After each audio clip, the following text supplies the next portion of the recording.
Bienvenidos a todos desde el estudio de Crystal Clear Electronics. Este es un material de estudio de electrónica orientado a la práctica en formato de video, pero también disponible como material escrito gratuito para descargar desde nuestro sitio web. Hoy continuamos con la segunda temporada de Crystal Clear Electronics. Este es el capítulo 16. El material escrito fue creado y revisado por Gergely Nagler. El presentador de hoy es Szabolcs Spaliar, a quien quizás ya conozcan de los episodios anteriores. Soy András Baxi. Bienvenidos a todos. En este capítulo aprenderemos sobre el reloj en tiempo real. Verán cuándo y dónde es necesario. Y al final del capítulo comprenderán cómo funciona. El reloj en tiempo real, o RTC, como lo llamaremos más adelante, es un periférico muy útil de varias maneras. Lo utilizamos en varias aplicaciones de electrónica embebida. Primero comencemos con el nombre, que nos dice qué es realmente un RTC. Este acrónimo significa reloj en tiempo real.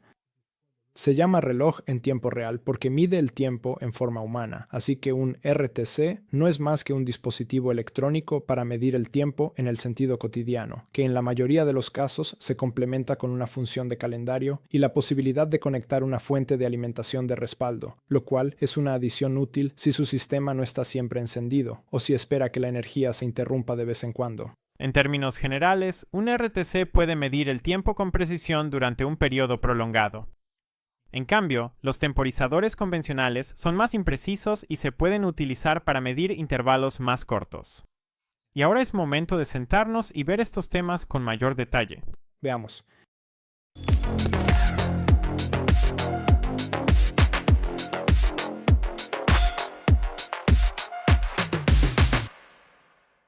En general, se necesita un RTC en casi cualquier situación en la que se requiera conocer la hora exacta.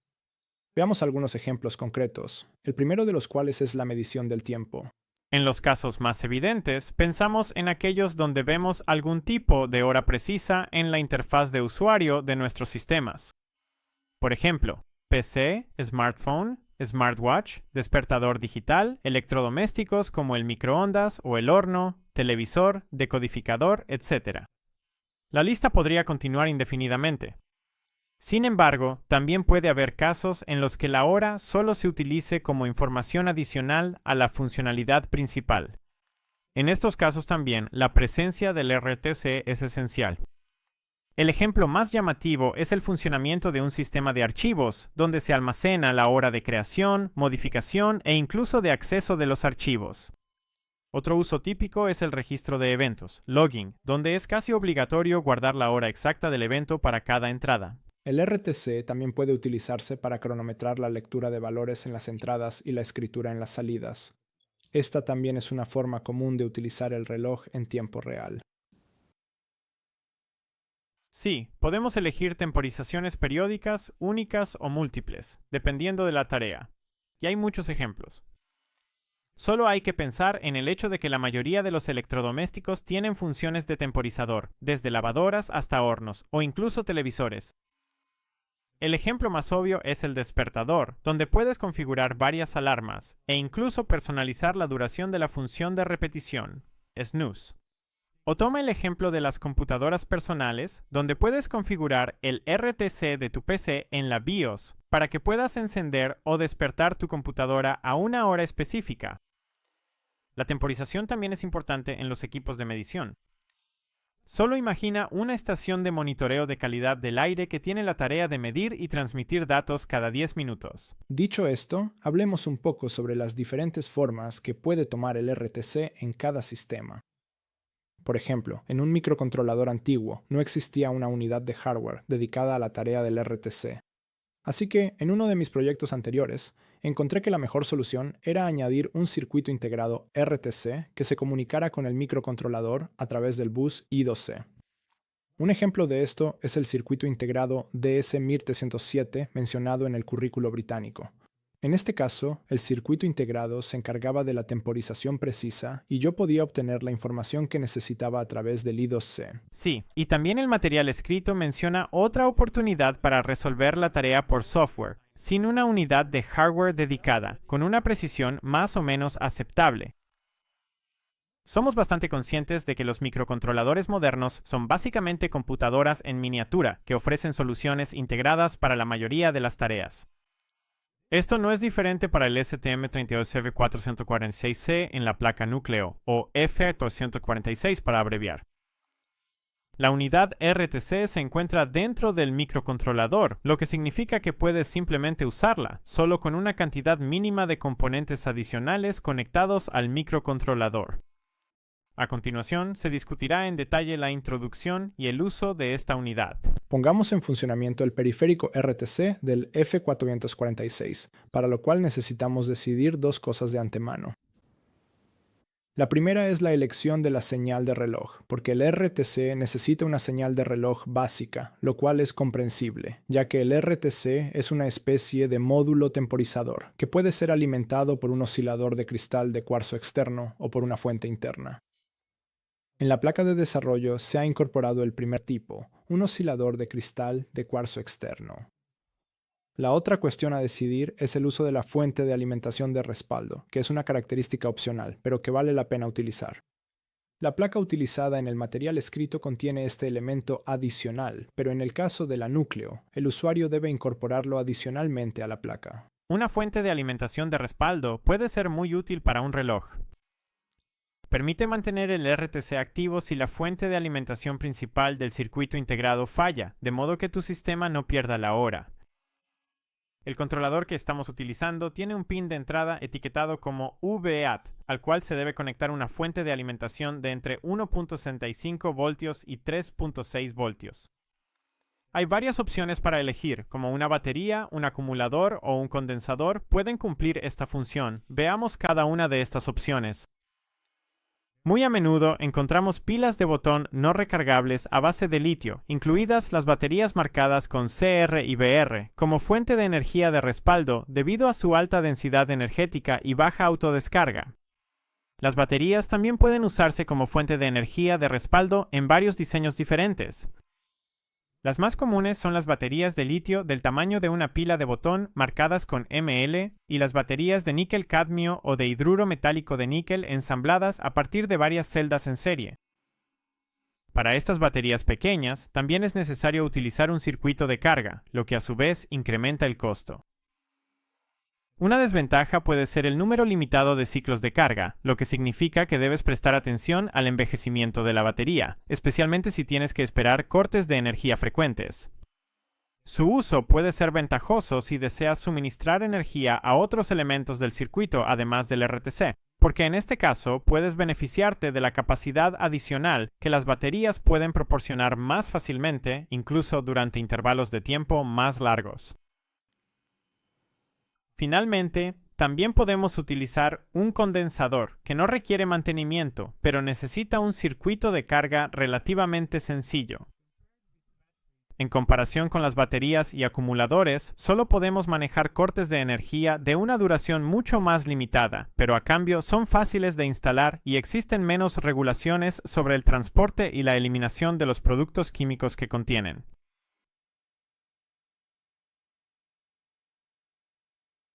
Ahora hemos elegido una solución basada en un condensador. Sin embargo, antes de utilizarlo, echemos un vistazo a la parte relevante de la placa de desarrollo. Las placas núcleo tienen la entrada VBAT conectada a la fuente de alimentación por defecto, de modo que el RTC pueda probarse sin una fuente de alimentación de respaldo externa. Esto también se muestra en la segunda página de los esquemas de la placa de desarrollo, pero también se menciona en la tabla 12 del manual de usuario.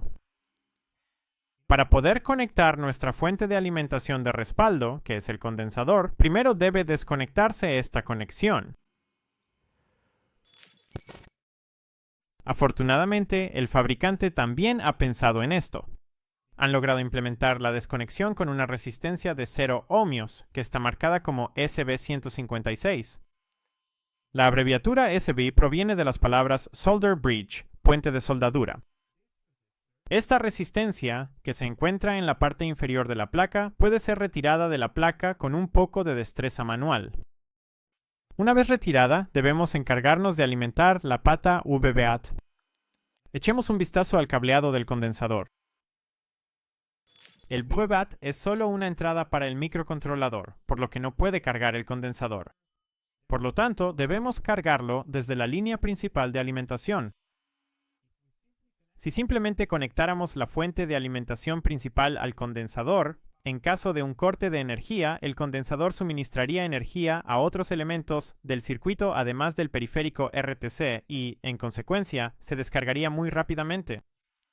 Para contrarrestar esto, se debe insertar un diodo, que permite que la corriente fluya en una sola dirección, de modo que cuando la línea principal de alimentación está activa, la BBAT se alimenta a través del diodo y el condensador se carga. Pero si se pierde la fuente de alimentación principal, la carga eléctrica almacenada en el condensador alimenta la entrada VBAT y el diodo evita que esta carga se disipe rápidamente a través de la línea principal de alimentación.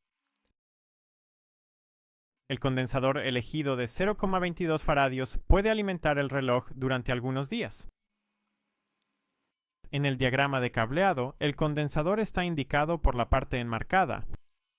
La capacitancia del condensador es muy alta, por lo que cuando se enciende la tensión provocaría que fluya una corriente muy elevada, lo cual se debe intentar evitar. Esto podría evitarse utilizando una resistencia en serie para limitar la corriente, pero como el condensador que hemos elegido tiene una resistencia interna relativamente alta, esto no es necesario. Esto se indica en el diagrama de cableado. La pata BBAT del microcontrolador está conectada a la pata 33 del conector CN11 en el panel. Esto se puede consultar en la tabla 21 del manual de usuario de la placa. En nuestro panel, este conector no está colocado, así que soldamos este cable rojo aquí para conectar el condensador.